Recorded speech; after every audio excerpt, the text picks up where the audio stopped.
to DNA Clarity and Support. I'm your host, Brianne. Listen as I chat with authors and leaders in the DNA world about the family and personal impacts of DNA testing. You'll hear news stories, unique perspectives, find out about books, websites, organizations, other podcasts for those involved in the world of DNA. Please be sensitive to younger listeners as the conversations can get intense at times. This is a production of Watershed DNA. Learn more at watersheddna.com. Welcome to today's episode of DNA Clarity and Support. Our guest today is Peter J. Boni. Peter is a husband, a father, a grandfather. He's a retired business executive and a former military officer, special operations combat veteran. Shortly before Peter's 50th birthday, he learned a shocking piece of information about his past that he was not previously aware of. He is donor conceived. This led to research in assisted reproductive technology, the industry, and it has culminated in his latest book, Uprooted. Welcome today, Peter. I'm glad you're here. Thank you for having me. Your book is called Uprooted, and the subtitle is Family Trauma, Unknown Origins, and the Secretive History of Artificial Insemination. That's a big subtitle, and that tells me that there's quite a lot that you cover in your book. Could you tell us a little bit about what the reader might expect to learn when they pick up a copy of it? Sure. The reader can expect a part memoir and part expose on what has become a multi-billion-dollar assisted reproductive technology industry. And it is an industry, and it's a broken industry. And they can also expect a suggested fix of this broken industry. In Uprooted, I share not only my journey of discovering deeper truths about my own genetics, but also my acquired knowledge from a full 22 years of research on the scientific, the legal, and the sociological history and the consequences of artificial insemination. And I get into it from early biblical references, and I take it right through to the present day. My 75-year-old mother underwent open-heart surgery and then suffered a post-operative stroke. And all of the locks that guarded her secrets no longer worked. She began recounting a story of my conception to the visitors while at her rehab center. And I suspect that helped her regain her memory as she was recovering from a stroke. But she didn't tell me, my wife did. And I waited until my mother returned home from rehab to have the talk. And the talk was actually about my roots and the disruption that I felt as a result of learning that I was donor conceived. You were around age 50, you were about to have your birthday, and this news came out as a result of your mother disclosing the information, not from a DNA test, correct? Correct. Yeah. And so that was the piece of your story that led you to have an interest in wondering about the assisted reproductive industry and the history of that in the United States. So was that the point when you started researching the history of assisted reproductive technologies, or did that happen later on? Well, my mother gave me clues, but with her stroke, her memory was a little bit faded, and the clues were just not correct. I was running into a blank wall, and there were no records kept at the time of my conception, which was 1945. To at least get some information, I decided to research the entirety of the origin of assisted reproductive technology and take a look not only at the science, but the sociology and the legal aspects of it as well. This is all I could do to accommodate my need to know. So you were conceived in 1945, which is a period of time that I don't think a lot of people think of sperm donation happening back then. Like we think of it more in recent decades, but really there are people who are donor conceived that span every generation right now. The first episode of donor conception was documented in 1886 at Jefferson Hospital in Philadelphia, and it's been a climb since then. I learned so much reading your book about parts of the history of the assisted reproductive industry that I didn't know, even though I've been aware of this field since I began my own professional training in early 2000s. A term that was new to me when reading your book was the term semi-adopted. And for listeners who might also not be familiar with that term, could you describe when that term was used and what impact being semi-adopted, which is what I understand is how you describe your experience, what impact has that had on your identity or your sense of self? Well, the sociology at the time was not in favor of artificial insemination by donor, but it was an option that was available by science for a childless couple to have a child, at least a part biological child. Recognizing that I'm a marketing guy and I know all about packaging, artificial insemination by donor was packaged as semi-adoption in order to gain some greater acceptance. So in a way, it was really viewed as a solution for couples that struggled with infertility. So it was more of like a medical solution. And it wasn't really the thinking back that time that the children conceived from those methods, that it would have any impact on them in the long term in terms of identity. It was handled very much like closed adoption back in the day. They just didn't tell the kid. They felt that it was better for everybody, and the man was never given the embarrassment of infertility. There were lots of discussions by church and state regarding the legality or the legitimacy of a child if he or she were born by artificial insemination by a donor. So there was no accusation of adultery for the mother, and no accusation of being a bastard for the child who was conceived by artificial insemination by donor. So stigma existed back then.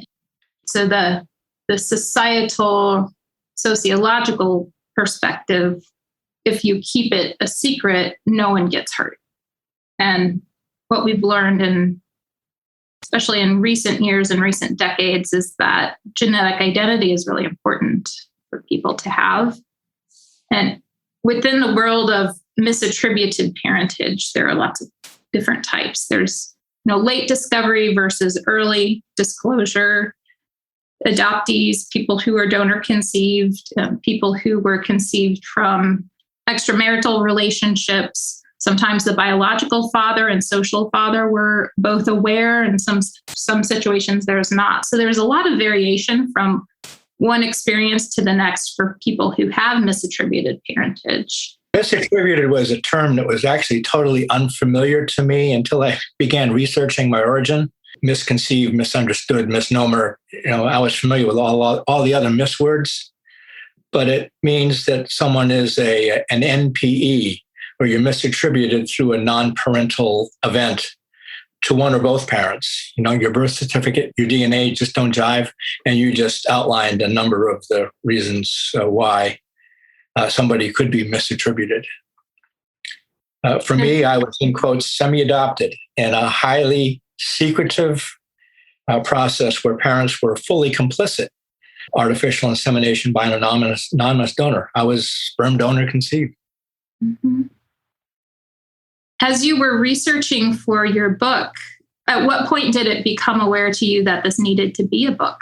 Because I imagine at the beginning you were just curious and wondering, how did this come to be? And then at some point you realized, wow, this needs to be a book for other people to hear and learn about all of these things. Yeah, good question. I think I came in two different waves.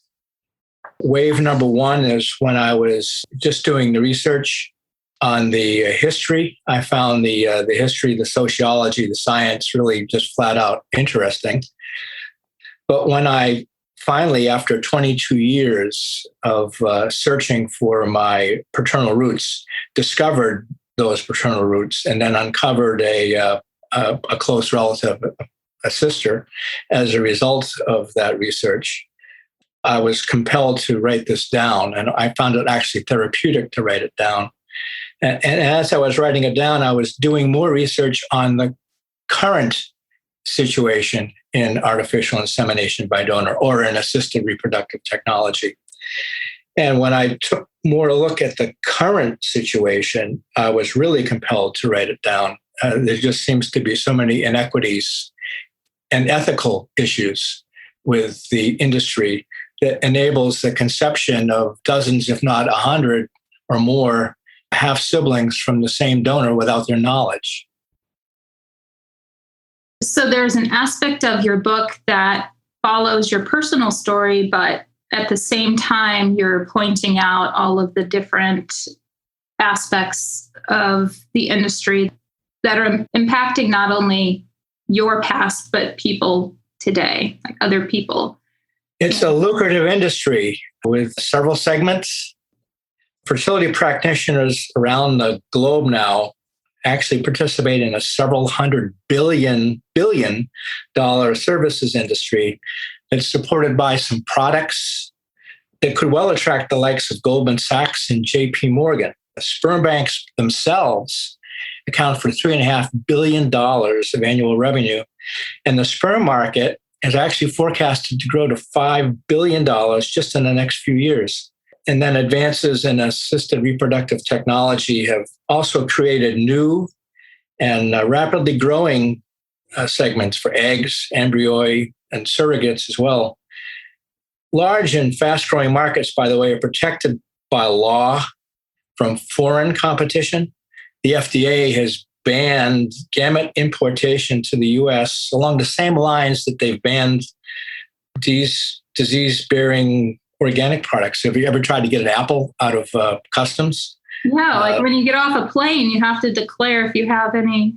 Yeah, you have to declare if you have anything like that. Alarm bells ring. Right. And as an aside, by the way, surrogates represent the largest export in the entirety of Ukraine. If you carry one child, you can feed a rural village for a year. Wow. How did it feel for you to learn that there was so much money exchanging hands in the creation of people who would later in life go through the experience that you do of discovering the manner of your conception? Boy, there's so many emotions that one goes through when they learn that they are, in quotes, misattributed. And what I've learned is whether you are discovering it because you're a closed late discovery adoption or an extramarital affair or donor conceived or what have you, many of the emotions are similar. And it's just enormously disruptive to your persona of who you are and how you got to be where you are. And the thought that I went through that, and so many other people have been going through that willfully by an industry that's just totally out of control, it was just astounding to me.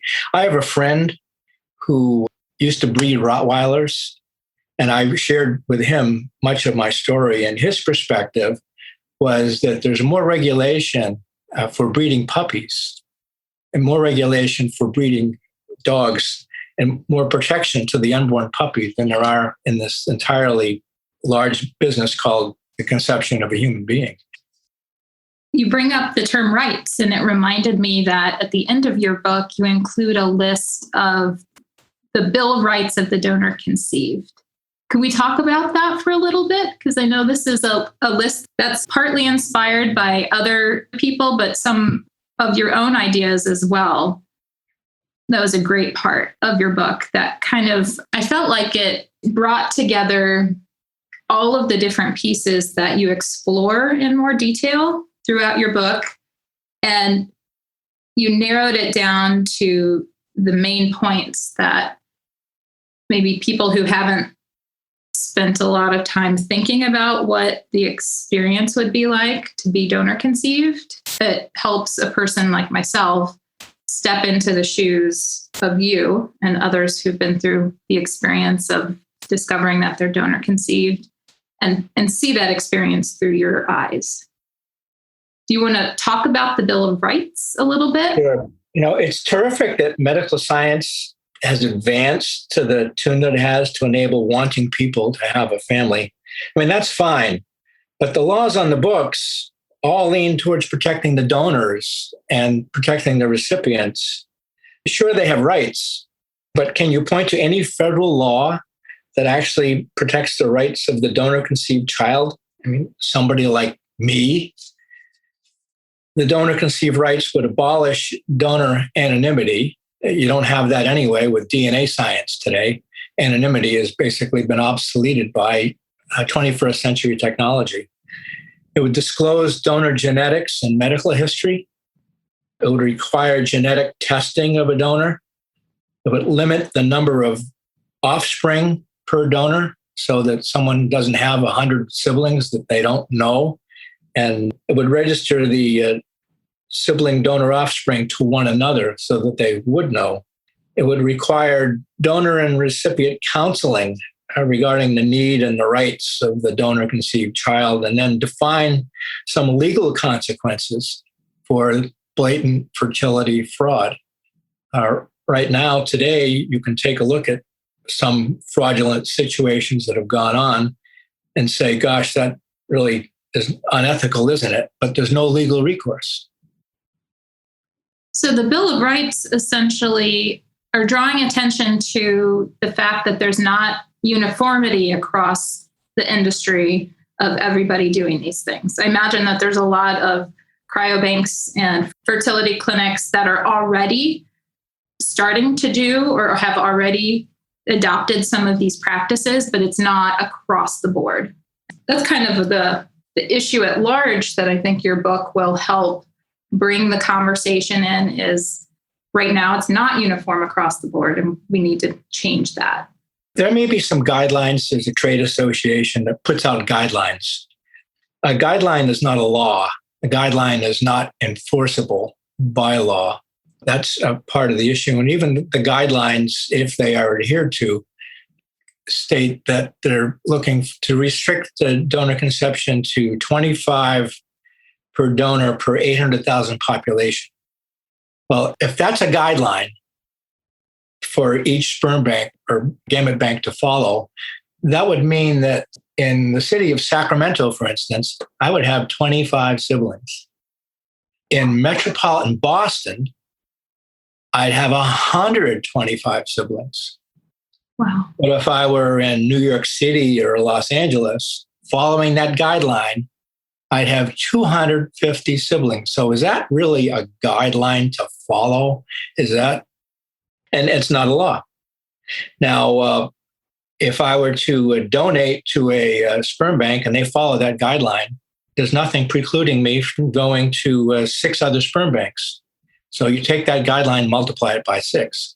Also, these gamete distributors are now occupying their seats not by medical professionals, but by people that have Procter & Gamble and merchandising experience. They're run like Harrods or Nordstrom's. There's catalog marketing. I'd say it follows my business experience that there's the 80-20 rule. Familiar with the 80-20 rule? I am. 80% of the people actually buy 20% of the inventory, milk, bread, meat, and the other 80% or the other 20% purchased by 80% of the people, or rather the other way around. So using that guideline or using that rule, the 80-20 rule, and taking the facts that of the top 5 sperm banks that have 100 donors each, they supply 50% of the sperm in this country. So you do the math. You do the math. A very diverse pool. No, you do the math on that, number one. Do the 80-20 rule, number 2. And it's no wonder that you have a half dozen or so siblings born to the same donor every year. The 10-year life of sperm, if it's frozen, multiplied by that number, it's no wonder that people have over 100 siblings in the course of discovering that they are donor conceived. Did you post something on social media recently where you were out at a restaurant in a different country, and on the menu there was something that was like an advertisement to families? Am I remembering this? That took my breath away. Brianne. Yeah, so tell me about it. I was in a restaurant in a beautiful setting in the Azores, actually. Barclora, I think it was called. And there at the, you flip the menu over and it's in English. On one side it's Portuguese, the other side it's in English. And there is an advertisement for targeting Americans saying, if you're having difficulty conceiving, come to my clinic, and we're European certified and so on down the line. My gosh, that just took my breath away. Now, I asked the waiter, why did this show up on the English version of the menu? And he said he didn't know. I should go talk to the manager. And was it on the other side? Was it on the Portuguese side too? No. It was only on the American side, the English side. It was only on the English side, but they were advertising for Americans. So I asked the manager, whose name was Abel, and I said, Abel, can you tell me how this thing got on here? And he said, well, actually, the owner of this restaurant is the owner of a fertility clinic in Portugal. And he's found a little bit of a niche, and the niche is either highly stressed Americans on vacation coming to think that they have a little bit of opportunity to conceive a child if they just get away from the stress. Wow. Now, in Portugal, they require anonymity for any donor.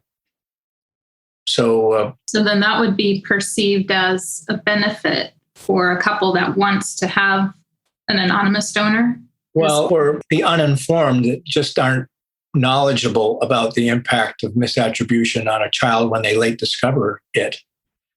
So I can just see 20 years from now, somebody learning through DNA or what have you that their parentage isn't quite what they thought it was. And all of those stories about, hey, mom and dad or whatever got pregnant when they were on vacation in Portugal and you were conceived in Portugal.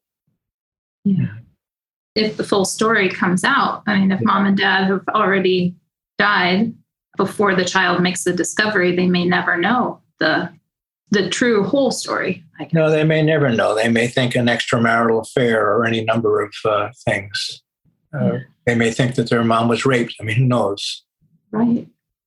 And you write about family trauma in your book as well as personal trauma. And you said that you had a counselor say that you have the trifecta when working through the discovery of your donor conception. Did you experience that discovery as traumatic? And could you explain how that impacted you as you were working through parts of your past? Yeah, well, when I did discover this, it was traumatic. Number one, I was going through a marital crisis on top of that. Number two, so therapy was times two. It was my own personal therapy and some marital therapy at the same time, sort of a condition for keeping my marriage together. And as I went through the therapy, what I learned is that new trauma often rekindles old trauma that you thought was long past. In my case, I had a very disruptive childhood and I had a lot of PTSD from a war zone that I just never effectively dealt with. So my therapist did say, son, you just hit a trifecta. So in order to deal with my primary issue that I went to him for, I really had to resurface all of those old issues that, frankly, I never effectively dealt with. Mm-hmm. That was the hardest work I'd ever done in my life.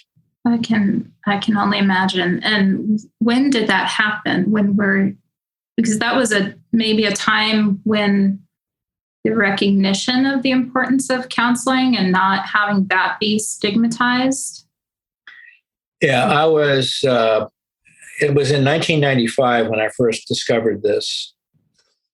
You know, in the old days, I've seen this in both in the war room as well as in the boardroom. that if you have issues in dealing with situations, maybe you're just not fit for command. View it as a weakness. And I was a CEO who needed some therapy, and I kept it quiet, but I just needed some help. So I sought that help through a therapist. I'm really glad that you're talking about that, because I think there's people out there who will hear this discussion and maybe they've been reluctant to go see a therapist or a counselor because they have that belief that they should be able to get through it all on their own. And hearing your story, maybe that will be the impetus that they needed to encourage them to go work through a traumatic discovery. Because I think you were definitely not alone in experiencing what you did as traumatic. So thank you for sharing what's really a personal piece of your story with listeners. Well, you're welcome. I have a lot of anxiety about releasing some of the things that I kept so personal for so long, but this is the time to do it. Yeah. And you mentioned Roxy earlier on in our conversation. How would you feel about me asking a little bit about that relationship? Go ahead. Which relationships in your life have you noticed have been impacted the most since your discovery of your donor conception? Has it been the relationships closer to you? Have they grown or changed? Well, I tease my wife at times, and now that we're almost 53 years together, that it's been the happiest 42 years of her adult life. That number keeps on going up, but we're having a good run. And that good run I attribute largely to my mother's spilling the donor conception secret. And the fallout of that truth just got us to a good place. And with the help of the therapist and a full bucket of truth, I was able to come to terms with some of my demons and express my feelings and reveal my vulnerabilities and create a far greater sense of intimacy and trust in my relationships, not only with my wife, but with my mother when she was still alive, and now my grown children, my friends, and even my business associates. You mentioned Roxy. My family bond grew when I shared my discovery with my dad's family, my Italian cousins. They no longer refer to me as a biological cousin. I'm now a logical cousin. I like that. Logical. And I'm a logical Italian. Better than illogical, right? Yeah. And the biology just hasn't mattered to any of us. And the DNA connection to Roxanne, we thought we were close family, first cousins, is what it was said to be on the DNA site. And it was Roxy who actually championed finding the source of my seed in her family tree. And we really shared a thrilling sense of adventure while we were sleuthing for an intense month, until she called me with her windfall. She asked me, "Are you sitting down?" It's been 4 years since she asked me that question. And frankly, I still pinch myself, a former only child who has developed a fun bond of friendship with a younger sister. So our resemblance is also really uncanny. DNA just doesn't lie. So it took Roxy a month of sleuthing, and she figured out that you shared the same father. Yeah. And she was the one to break the news to you. Exactly. And things have just gotten better from there. And I told her, I'm glad you were the one that told me. Yeah. Have you had to tell anybody your story and it was hard, or it was difficult for you to share? Earlier on, I was very private about it and kept it in a closed circle. And the more I learned about the history of artificial insemination by donor, the more I learned about the current practices in the industry, the more I benefited from my own therapy and learned about myself, the more I learned about my biological heritage that I didn't know that I had, the more I wanted to share. And maybe it was therapeutic for me to write it down. Yeah. And it's a book that needed to be written too. And I'm glad that you did it. I think this would be a great place to wrap up the conversation, because what I've learned from talking with you is that, the story of the phoenix, where it goes through the fire and out of the ashes rises a new and a changed being. It's kind of how I hear your story has come full circle, that it was a really painful experience for you, but it's leading to great things. And it's leading to discussions that need to be had on a grander scale, not just within your family, but, on a high level. And I'm really glad for you that everything worked out well for your mystery to be solved, and that Roxy was a part of that. Thank you, Brianne. Thank you for coming on.